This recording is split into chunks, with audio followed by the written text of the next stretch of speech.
Thank you. Um, I'll start with the poem that's in the journal. October, dear wife. Frost warning. The window will be closed. I'm ready to close the window. You are deciding what you want me to do or not do. You are telling me what you want. I try to listen, stepping into our bed, turning away from window, from you. I'm ready to go out the window. A wonderful flight. If I land on the grass, it will be softer than our bed.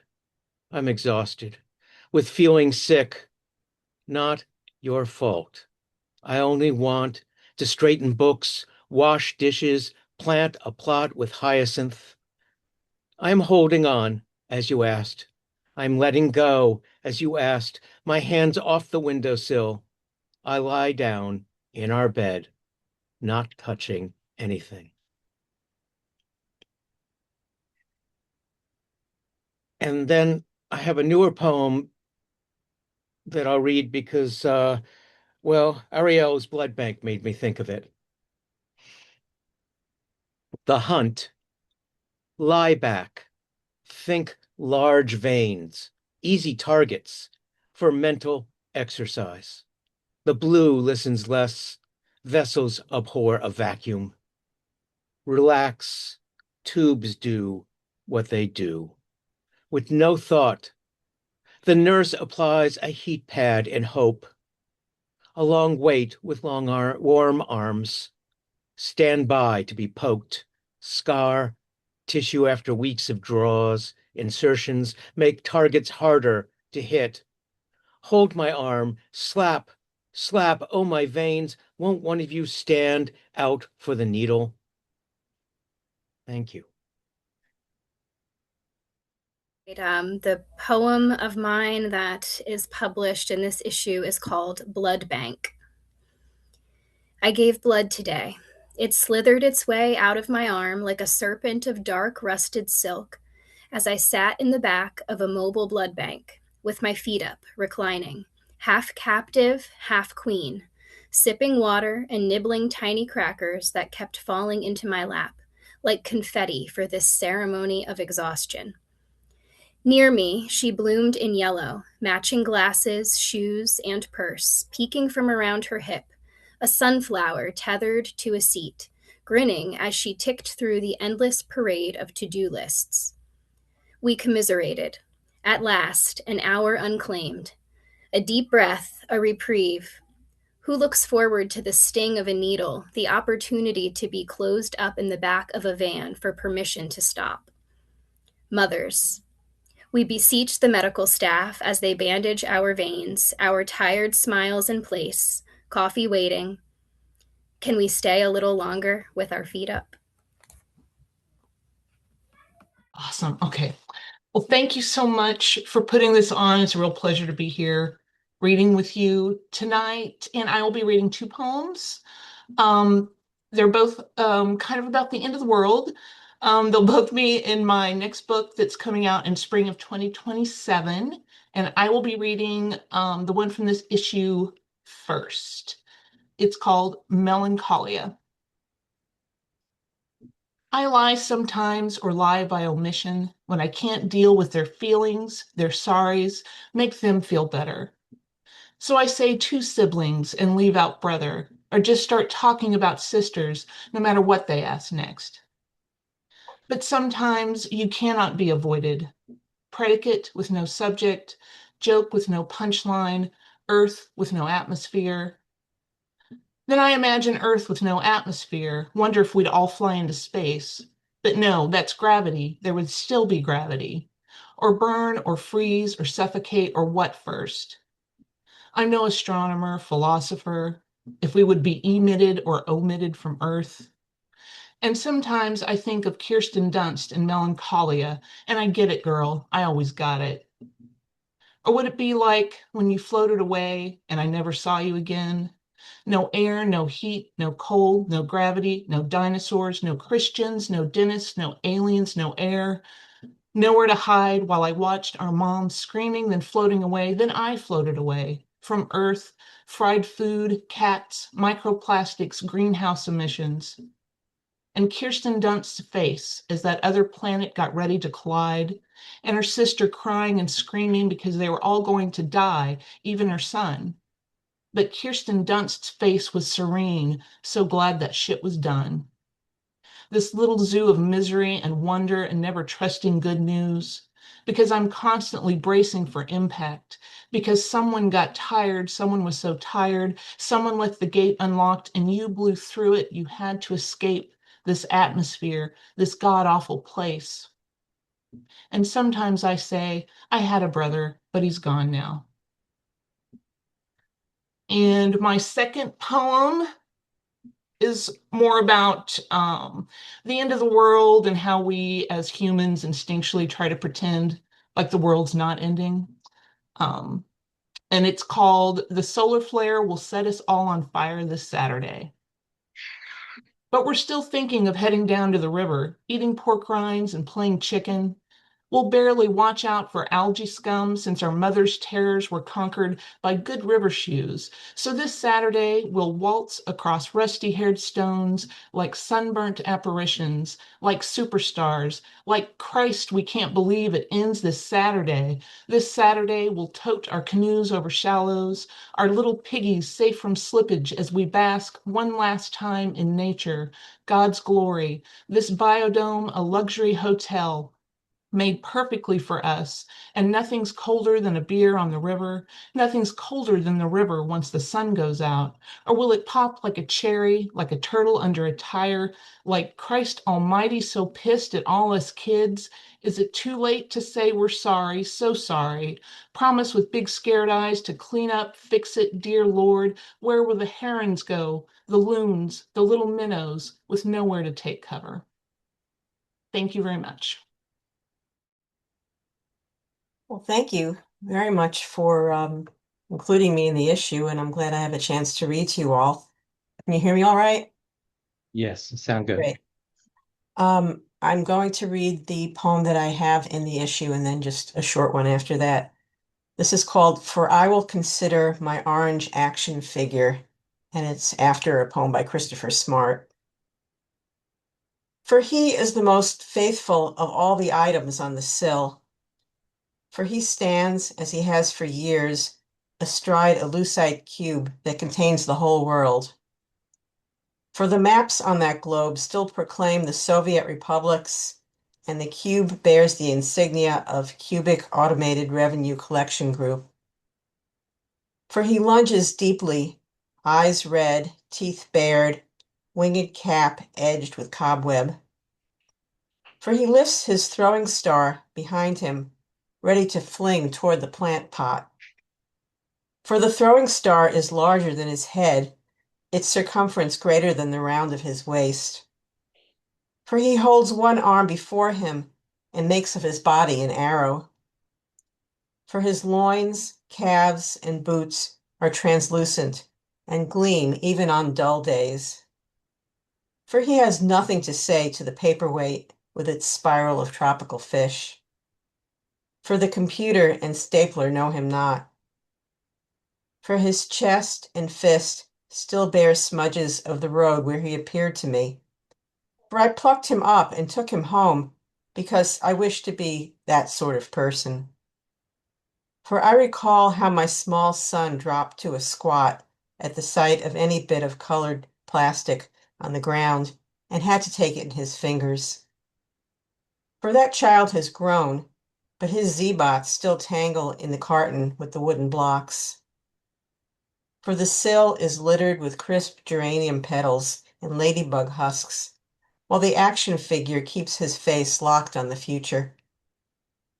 For he has no name that I can think of. For he doesn't curse or sing. For the scars on his back proclaim his origins in China. For he passed weeks in a shipping container, only to be stuffed in a bag with a burger and fries. For his feet stand firm, for his knees never fail. And this is called My Cousin Schools Me in Glamour. Here's how you draw a beautiful girl. Blonde hair and a snail shell bouffant, gold strapless gown, deep cleavage rounded on top like a valentine, fruity mouth as full as the wax lips they sell in the store on the corner. One day, some adult, I don't remember who, gives each of us a costume stole with satin lining. Mink, my cousin says. We each thrust a hip out, rake back bangs, enjoy long drags on red-tipped candy cigarettes. A half hour later, maybe less, my brown shoe's round toe skids me chest first into a puddle. Schmutz Queen, that's my name. The fake fur dries in clots. No comb can smooth it. Thank you. Well, it is a pleasure to join you talented poets here. And I want you to know I've really been enjoying your poems in the issue. I'm planning to read my one poem that's in the issue. Rebel is an ekphrastic poem that begins with a description of a news photograph and then sort of morphs into the photo kind of morphs into surreal images that contrast with my desert home. A friend told me that the poem should be retitled Tucson Moon over Gaza. Well, I didn't save the photo, so I'm not even sure if it really was Gaza, but doesn't really matter because sadly, horribly, there's plenty of rubble to go around. Rebel. The photos would be sepia, but for the blown door of blue. 2 stories bared, gray washed sky. What to make of the composition? 2 panels of rebel, that cute word, with a human upright on the scoured road between, if road. Maybe a bicycle or a cart. Who pressed shoot on that cemetery? This night, I am safe beneath my orange segment moon. A painting lifts from the photograph. No cups, no curtains. And the bodies swarm into the smear of clouds, turning down blindly as they must to breadless kitchens and corrupted wells. All is fixed in thick oils. My rain scents the earth here. The photo is silent, the bombs having done their work, and they are bomb dead, starved dead, drowned dead. The painting should be Guernica, but how should I presume? Not perpetrator, victim, or photographer. If I could paint it, which I cannot, except here, the rebar would be grotesque and elegant. And my monsoon descends, and that lone human is lost. Be silent, be quick, but what can that mean against rebel? My green desert and its delicate purple cactus flowers are irrelevant, though I am gladly here, yes. And now, storm imminent, a hawk comes down at me. No, a vulture, fallen, fallen, all fallen. The end. Hello from Philadelphia. I'm going to read one of the poems. Actually, I'd like to start with one that isn't in the issue. This one is for my great-grandmother. Just make sure I see your beautiful faces as well. Spellcasting, 1941. Hana draws a circle in the rich Ukrainian soil around herself, her husband, their youngest son, the old cow, tired from walking. She knows no spells and says, "Shoo, ghost of war." Of course she hasn't won. She goes on. "War, I get it. You haunt the world. You chased us out of our village. The cow and the little sack is all we took. But you are a mess. Don't you stand next to the clean me. Despots called you? I send you back. She wipes her tears, spits 3 times. What spells? All the USSR caught the evil eye. All paths invaded.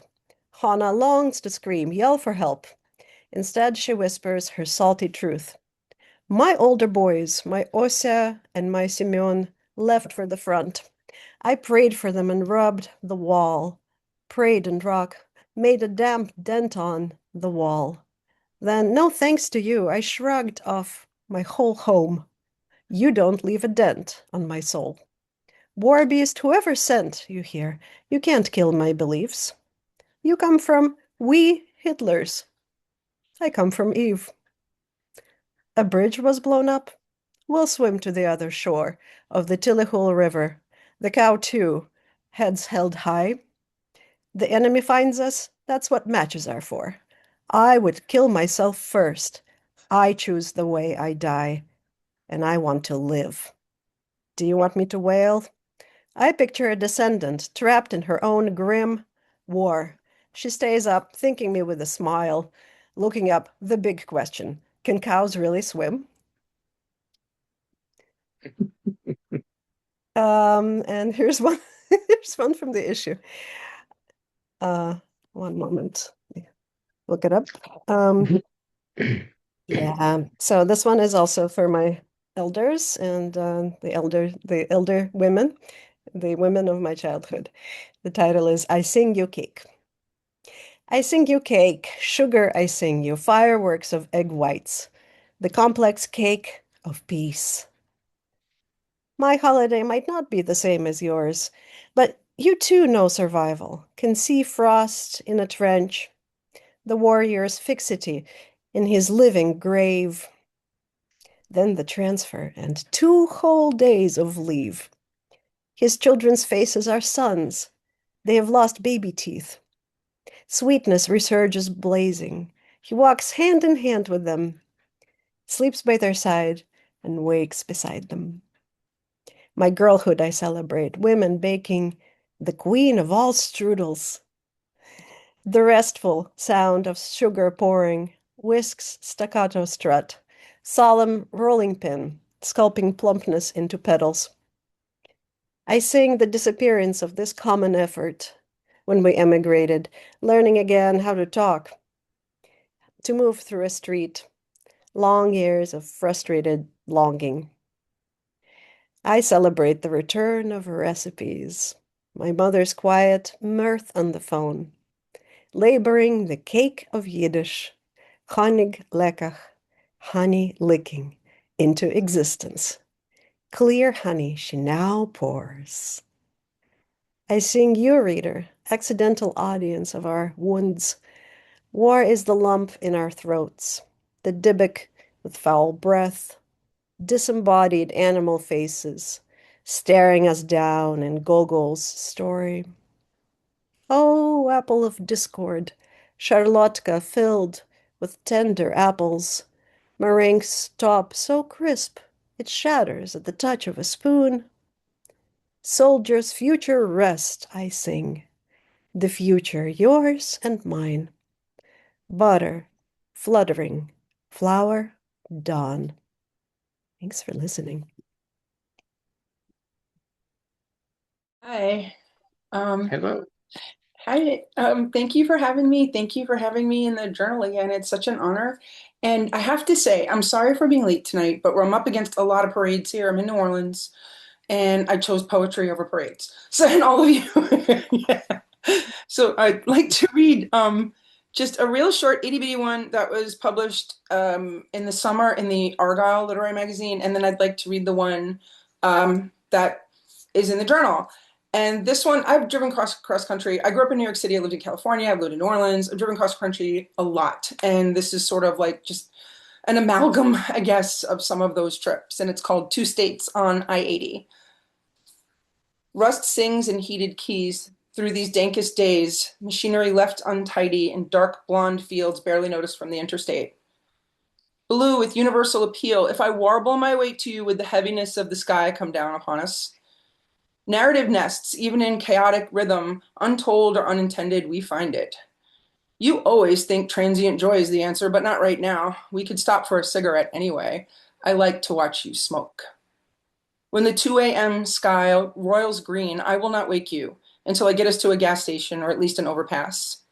That is when you will run flip flops, excuse me, that is when you will run flip flops slapping dirty puddles, and I will take up smoking, at least for the 2 cigarettes you leave behind. And that's that one. Thank you. And the one that I this was the stealthophrastic poem, and I'm not going to talk too much about it except just to say, as many of us who live in the South, there was a huge snowstorm about a year ago, and the photo is of a giant live oak down the street from our house. And when I was thinking about writing this poem, part of it, what stuck to me was like watching Southern folks who haven't experienced snow experience it. And one is my boyfriend, who's never, even though he's traveled, he's never walked in snow. So it was really funny watching him. He was like a toddler, the way he was moving his legs up and down. And I wish I had a video of that. And I was also thinking about when I lived in New York City, and I've played in snow, built snow forts, shoveled snow. I have this thing, I like to be the first person out in the snow, if I can do it. And usually I'm not, but I try. I just love being those first footprints through the snow. And one more aspect to it, and I'm not trying to go on too long, please forgive me. I can't see my mom right now. She's elderly, she has dementia, she's in New York City, and the people around her, family members, are keeping her from me because they're stealing everything from the estate. And all of these things came together in this narrative called Necessary March. And I didn't mean for it, obviously. And I'm sorry if I gave too much away. Anyway, um, this is called Necessary March. A full body respiration. Oyster shell gray firmament, distant hazy pearl sun pinned to the back of someone else's star system, warmth a galaxy away. First to carve ambulation into almost 3 feet of snow, the crunch is delectable, its steady music a crashing tribute, the march slow and necessary. Backpack stuffed with provisions, Brula's eaves will welcome me once I shovel enough accumulation so she can open her storm door. I am sure she is fine, mother to us all, but the phone goes unanswered and I have waited for the storm to pass. I am the only movement outside the wind that picks up loose snow and careless eddies, that whips branches, and the sun that twirls a silver halo around its fingers. Gelid air finds the sweat between skin and clothes and settles in with it, creates its own highway, its own damp circulation, a frigid tonic taken backwards, but I will not stop. I sing to the sun that does not care, cannot hear me, George Harrison songs. My sweet Lord, my sweet Lord. The tempo matches my heavy footfalls. Dusk licks away, scant light by the time I pound on Brula's door, pushing snow into mounds with my hands, and still she does not answer. My sweet Lord. The songs she sang us decades ago ring over George Harrison, braiding themselves taut into one inharmonious melody that drives my digging to a fury. Brula's face taking the place of the sun, beaming down on me the way I saw it as a child. Warm, resplendent, open. And then she is right there, holding onto the doorframe, beckoning me inside. She'd fallen asleep by the fire. Would I mind helping her build a new one? Faded in reality from her star-like visage, she still radiates more luminescence than whole hemispheres brimming with constellations, than every sun on this side of the universe. I make myself busy loading the hearth and let her open up my backpack, rubbing her hands to ward off the cold. Thank you, and I loved hearing everyone. Thank you. Hi. One second. Okay, so this first poem is in the issue, and it's called To the Boy I Meet in the Dark.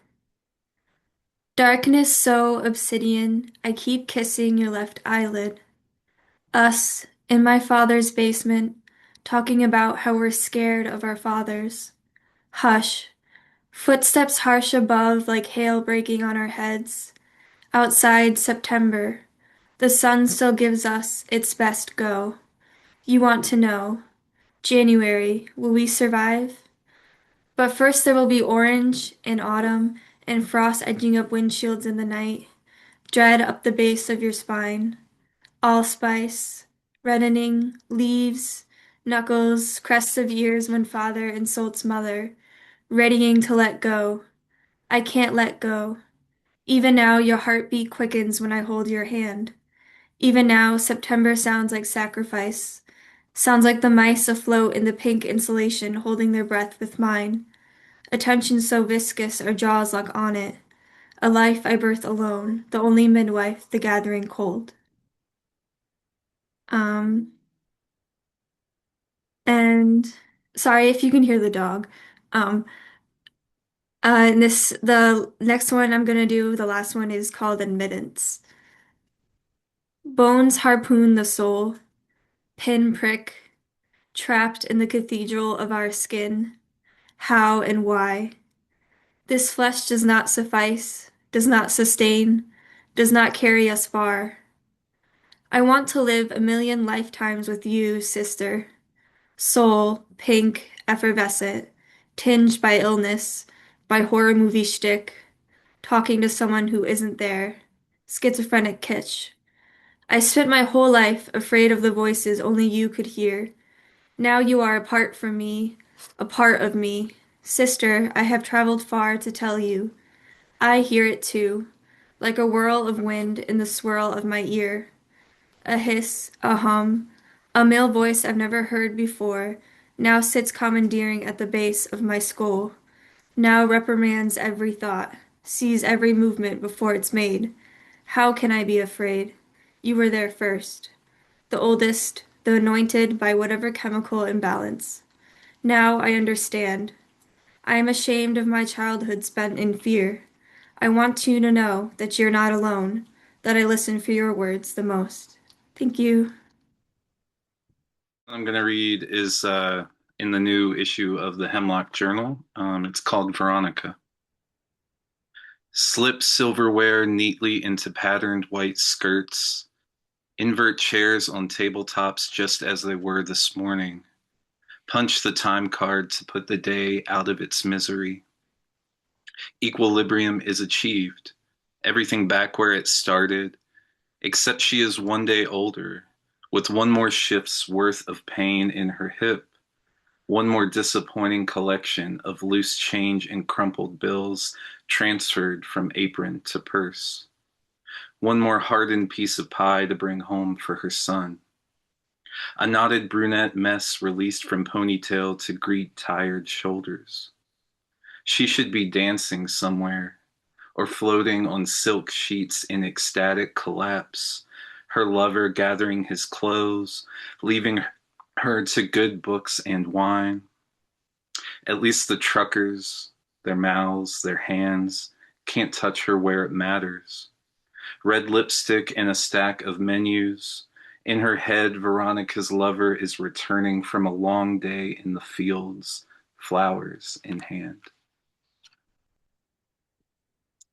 And I'm going to read the one that's in the new issue. It's called Tiger Lilies. Slender orange suns burst through the deep green of summer's blanket. With each patch I drive past, I grab the air with my hand, a show of affection in my imaginative harvesting of their wildness. I wish I could stop, bring them with me. When I was 5 years old, my parents freshly divorced, I was a cruel reminder of failed love. As my father drove away, I studied his hand as it raised from the wheel like it was lifting me towards him. The truck still moving, my feet in the unmowed grass. Thank you. Everyone, it's such a pleasure to be in this journal and to be reading with all of you tonight. So I'm going to read my poem that's in the latest issue and one other poem. Alternatives. Carrying dinner to my friend, the bowl in my hands covered by a cloth. Through the evening, I cut behind the subway station, crossing the park, and saw the gathering of people who make their shelters of open umbrellas with drapery of sheets or towels for privacy and with blankets in the new chill. And there they were, 5 or 6 maybe, and nearby a man was sitting on the curb. I saw a police car was pulled over. and another man crouched beside the seated man. Was the one on the curb injured? Was the crouching man a medic caring for the other? For he seemed to be working with gentleness and attention upon the man's feet. What could have happened? What accident or violence?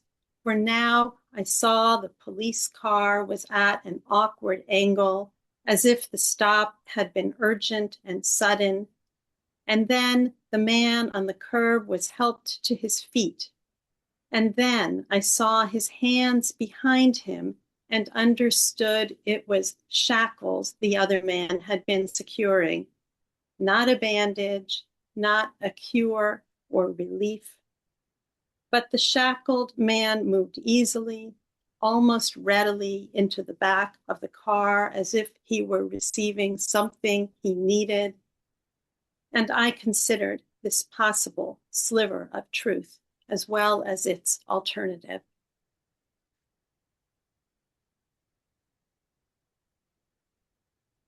Birth of spring. The clouds bear down, giving up their bodies of burdens and surges of myriad droplets. Now the drumming, the humming, the tapping somewhere. I want to sleep, and too I feel a dread of dreaming, for the dream I woke with this morning was of cruelty and terror. It was my own mind and this world moving through it. Listen to the rain calling tulips out of dirt, bringing squirrels to lop the buds and rabbits to love the freshness. Think, too, of caresses that in the moment you couldn't fully know, but later, you will feel them. Thank you. I'm going to be reading the two poems I have in the journal. And the first one is titled Small, Quick Movements. And what do you demand? Mothers in Memphis know. So too do fathers in Philly. Black children in Cuthbert are sure as well. It is the same for those who came over the hills at dusk, their faces hidden under bandanas. And to those who held packed together clay and shell. When you come to it, you understand. Being free requires imagination. Imagination this way as practice, as praxis. Yes, the green of trees. Yes, the hot silver of a comet trail. Yes, you as the tree and comet trail, searing, resolute. It requires recognizing what has you bound and demanding your life be your own. It is not coaxing a stubborn horse from a stable with a cube of sugar. It is being the wind at all times. The guarantee the gust could and will flatten. So remember everything. The past is your gravity. I have been given this piece of advice. Memory is a prerequisite for freedom. I have a memory of loving and wanting to be loved better. If you have never measured your life alongside an ever-present absence, you may have only known power.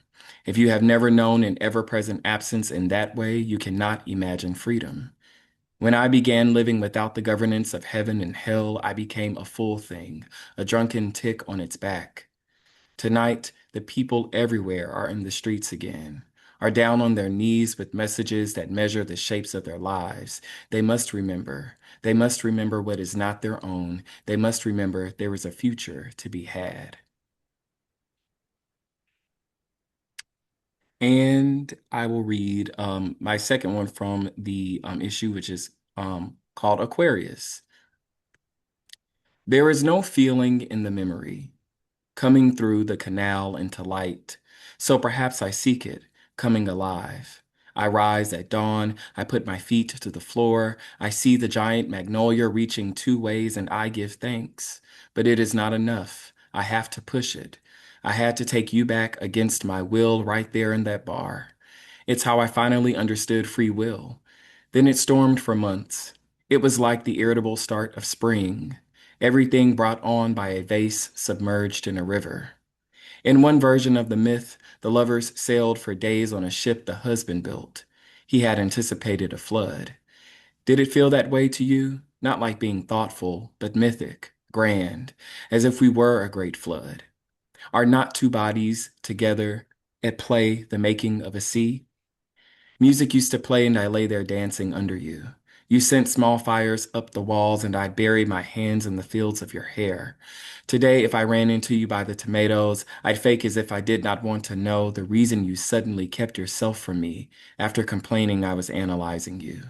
Again, if we were by the tomatoes, stuck in each other's path, I'd fake it, become airy and short about it, wish you well, say the whole thing was like turning a knob, the briefly being together, that it ended twice. Thank you. All right, so I'm going to read my 3 poems that appear in this wonderful issue. The first is called The Morning After a Night Shift, I Stand in the Doorway. The house is still, cupping its breath like a match not yet struck. I smell the faint sweetness of cereal milk, the ghosts of crayons settling under last night's chair. My children sleep like small countries I have sworn to protect, each one bordered by blankets, dreaming in languages that do not need translation until morning forces their mouths open. All night in the emergency department, I listened for the first flicker of a failing rhythm, the quiet rumor of a body preparing to leave. Here, even the floorboards seem to wait for my feet to remember who they are. A toy truck rests on the windowsill. Its chipped paint holds the kind of story that never makes a chart, the kind you can only learn by touching. I place my palm on the door frame and feel the house consider me. It does not invite or refuse, only widens its silence until I can step into it without knowing what it asks. Okay, and the second one is called My Great-Grandfather Walks Through the Wheat Again. Before he had a country, my great-grandfather had a field, and the terror of being seen. The wheat rose taller than a man and held him the way dusk holds the last blue of the sky. The soldier's boots tore through the stalks. He remembered only the sound, a crackling like ice breaking underfoot, the world splitting open to let him hide. In the woods he ate scraps that others would not claim, learning how hunger can shape a man into a prayer he never meant to say aloud. On the ship to America, salt crusted the railing like a thin frost. Each morning he ran his thumb across it as if testing whether the ocean still wanted him. In Boston, he built a fruit cart from scavenged boards, stacking oranges in precise towers that glowed like small suns he could finally touch without fear of being burned.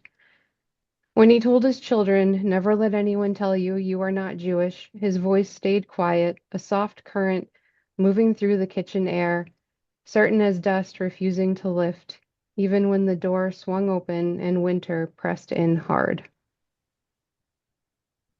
All right, and this last poem is called The Patient Who Would Not Say His Name. He sat on the edge of the bed, as if balancing on a question he could not bring himself to ask. His hands trembled in small circles, like minnows skimming a lake that had just learned about wind. He arrived after sunset, the sky still bruised from its own story. I asked what hurt, and he said everything, then nothing, then pressed his fingers to his sternum as if checking for a hinge no one else could see. Sometimes medicine is a lantern that falters when the air shifts. Sometimes it is a shallow bowl we offer gently, waiting for someone to trust the shape enough to place their truth inside it. When he finally met my eyes, they did not ask for rescue. They asked whether I could stay long enough for the air between us to become something he could name. I wrote his initials on the chart. It felt like mailing a letter to a stranger who might leave before dawn understood its own light. Still, I stayed. Still, he breathed. Still, the room thickened with a quiet that seemed to lean toward him, as if preparing to speak on his behalf. Thank you. Hi. Hi. So great to be here and so lovely to hear everyone's work live. And thanks for including me in the journal. I'm going to read the poem that's in the journal and then one more. This one is for my brother. It's called The Last Drink. If I decide to let my brother drink an orange soda, he will die. He will drown. Standing in the hallway outside his hospital room in what was once the maternity ward, makeshifted into a critical care unit for COVID patients and never turned back, I feel underwater. The young resident tells me they still cannot figure out why my brother keeps aspirating liquid into his already pneumonia-laden lungs. Even ice cubes are forbidden. Haywire, I say too loud, so loud that I make myself jump because I thought I was only feeling it. Haywire. Doctors with no answers, organs running riot, running ramshackle, forgetting their function, the lungs keeping the kidneys water, the liver like the leaf-clogged filter of our childhood home's pool. Our father would never clean that thing. A film of green algae coated the sides, making it hard to get out. His dirty pool filter liver has poisoned everything, including his brain, and so he doesn't get to decide or have the final say about that orange soda. I hear the words cognitively impaired. I ask for an hour. I try to explain to him that yes, he can have an orange soda, one last orange soda, or 50 last orange sodas. Understand? Just go to the fucking cafeteria, Cindy. They have it. Just go. And then he starts to cry, and I go get on the elevator. He smiles a beautiful, broken tooth smile with the first sip, the unbound joy of the parched quenched. We laugh.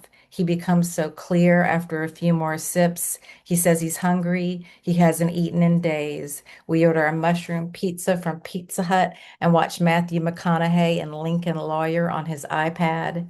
The mundanity of this, the any other dayness, starts to make me feel like I can't breathe either. When I'm not looking, he fast forwards to the end, but pretends like he didn't. I feel slightly betrayed, like he sped up time. I can't tell if when he says, I'm tired, I'm going to close my eyes and rest, if he knows what that means. He asked me to put on some Chopin, something I never knew he liked. I watched the ice cubes melt and the unreal orange colors slowly fade. By morning, it is mostly water. And then this last one is called The Work of Stones. Some say turquoise can absorb evil. The imperfections grow, the veins of black deepen and spread, the stone begins to crack. Some say you ought to stop wearing it then because it's full up with evil. America, I see you.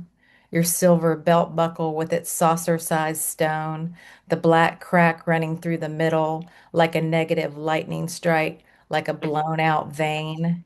Your belt pulled tight to its last notch, pants slung low and hanging around your bony American hips, your chapped lips, your toothless oxy mouth sucked in on itself.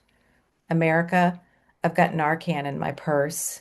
But when I saw you slumped on a bench outside the Dollar General last week against my better angels, I just kept walking.